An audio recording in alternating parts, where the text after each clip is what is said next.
నా పేరు మోపిదేవి శ్రీనివాసరావు. రాజధాని ఫైల్స్ సినిమా ఎప్పుడు రిలీజ్ చేద్దానంటగా జనాలు కూడా ఆతృత ఎదురు చూస్తున్నారు. ఎందుకంటే రైతు యొక్క సమస్యలన్నీ కూడా ఈ సినిమాలో కళ్ళ కట్టినట్లుగా కంటమనేని రవిశంకర్ గారు నిర్మాతగా ఉండి ఖర్చుకు ఏమాత్రం కూడా వెనకాడకుండా ఈ రాజధాని ఫైల్స్ ట్రైలర్ చూసాం. చాలా బాగుంది ట్రైలర్ కూడా. జనాలు కూడా దాదాపు ప్రతి ఒక్కరు కూడా దాదాపు 1 కోటి దాకా లైక్స్ కొట్టారు. దీనికి ఈ సినిమా కోసం ప్రజలందరూ కూడా ఎదురు చూస్తున్నారు, ఎప్పుడు రిలీజ్ అయితే అని. రాజధాని ఫైల్స్లో గొప్ప విషయం ఏంటంటే ఆ రాజధాని ప్రాంతంలో ఉన్న రైతులందరూ కూడా ఎన్ని ఇబ్బందులు పడుతున్నారో ఈ వెంకట గారు ఒక మంచి రైతువారి కథని కావాలని ఆయన రైతు బిడ్డ అయినా రైతువారీగానే ఆలోచన చేసి ఒక మంచి కథని ఎంపిక చేసుకోవడంలో సక్సెస్ అయ్యాడైనా సినిమా ఎప్పుడు రిలీజ్ అవుతుందని ప్రజలు కూడా ఎదురు చూస్తున్నారు. కథా అంశంలో రాజధాని ఫైల్స్ కథా అంశంలో మాత్రం మంచి నిర్ణయం రవిశంకర్ గారు తీసుకున్నారు.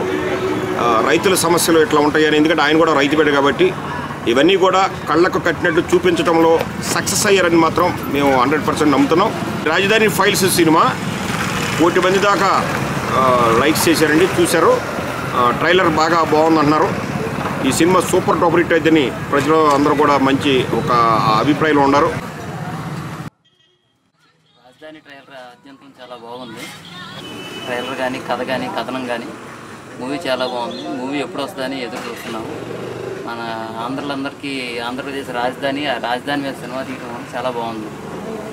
ట్రైలర్ బాగుంది, మూవీ కూడా ఎప్పుడు వస్తుందని వెయిటింగ్లో ఉంది. రాజధాని రైతుల గురించి సినిమా బాగా తీశారు. ఆ రైతులు అంత సాక్రిఫైస్ చేసి అన్ని వేల ఎకరాలు ఇచ్చినందుకు వాళ్ళ బాధల గురించి మన దగ్గరలో ఉన్న రవిశంకర్ గారు మూవీ తీశారు. చాలా బాగుంది అది. కానీ ఇంకా సినిమా వస్తే అందరికీ బాగా చూస్తారని చర్చించుకుంటున్నారు. సినిమా ఇంకా బాగుంటుందని ఆశిస్తున్నాం. రైతుల కష్టాన్ని బాగా జీవించారు. రాజకీయంలో పడి రైతులు పొలాలు పోయినాయి, దాని గురించి బాగా జీవించాడు.